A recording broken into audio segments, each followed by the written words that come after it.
Welcome to Module 1. This is Postpartum Prep. So first we're going to talk about gathering a support system.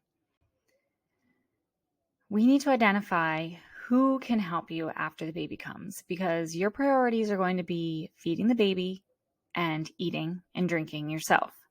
But that's oftentimes easier said than done, and we can all benefit from a support system around us that can help us meet our needs as we're meeting our baby's needs. So who can help?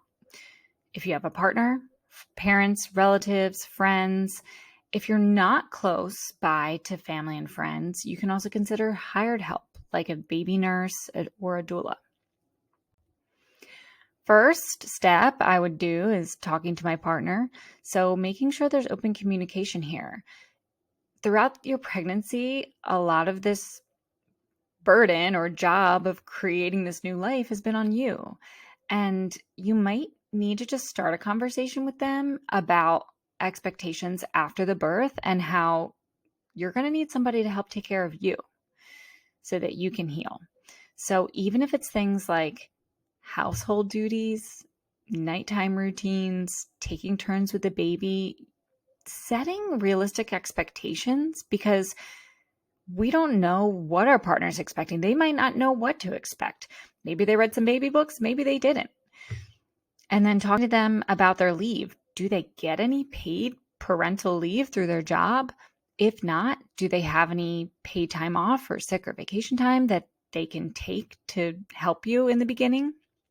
And how much time they can take? And if they do have paid leave, are you going to use it strategically? Like some companies offer a certain amount of leave that you can take in chunks, and the partner can take time off initially to be with you after the baby, but then you might want to reserve a chunk of their time for the end of your maternity leave so that you can delay the onset of daycare, delay having to pay for daycare for a period of time. I do highly recommend that if they have any chunk of paid time, for them to take at least some of it in the beginning with you. I know it is tempting to save money and just push their leave towards the end of your leave so you can put off daycare. But if you can afford it, having them home with you for, I would say, at least the first 2 weeks, but my husband was able to be home with me for the first month for all 3 babies, and it is a complete game changer. Just knowing that they don't have to get up for work in the morning, you're more easily able to split nighttime duties. They're able to be there throughout the day to help you even just like refill your water, get you something to eat, take a turn with the baby so that you can go rest, so you can take a shower, whatever. It's really been something that has really kind of saved my mental health and allowed me to get some rest by having that extra support. Because back in the day, we'll talk about this next module, but ancestrally, there was a village, right? You hear that phrase, it takes a village. Like, people used to actually all help each other from the village. And now it's like it's all on moms. So please don't be afraid to reach out for help. Parents, friends, and relatives. So people are likely going to want to be coming over pretty soon after you have this baby to meet the baby primarily. And you might have to establish some boundaries around this. So what I have found, that even people who have had babies before and maybe should know this, they end up staying too long.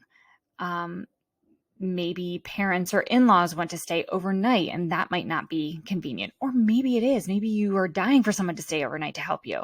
So just establishing those boundaries, maybe timeframes that are most convenient for you, maybe parameters around overnight stays, just making expectations really clear will help avoid any uncomfortable conversations after the fact.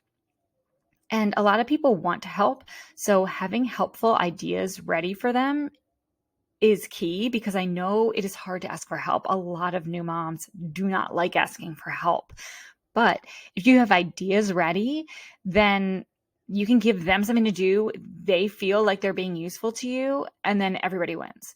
So things like meals, chores, helping with older children, all of those things fall under things you can tell your friends and family that you need.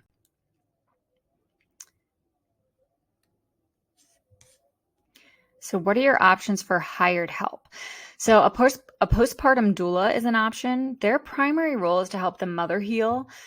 They can fix you meals, teach you coping skills, and they will help you with the baby too. But I'm pretty sure that their primary role is to help the mom.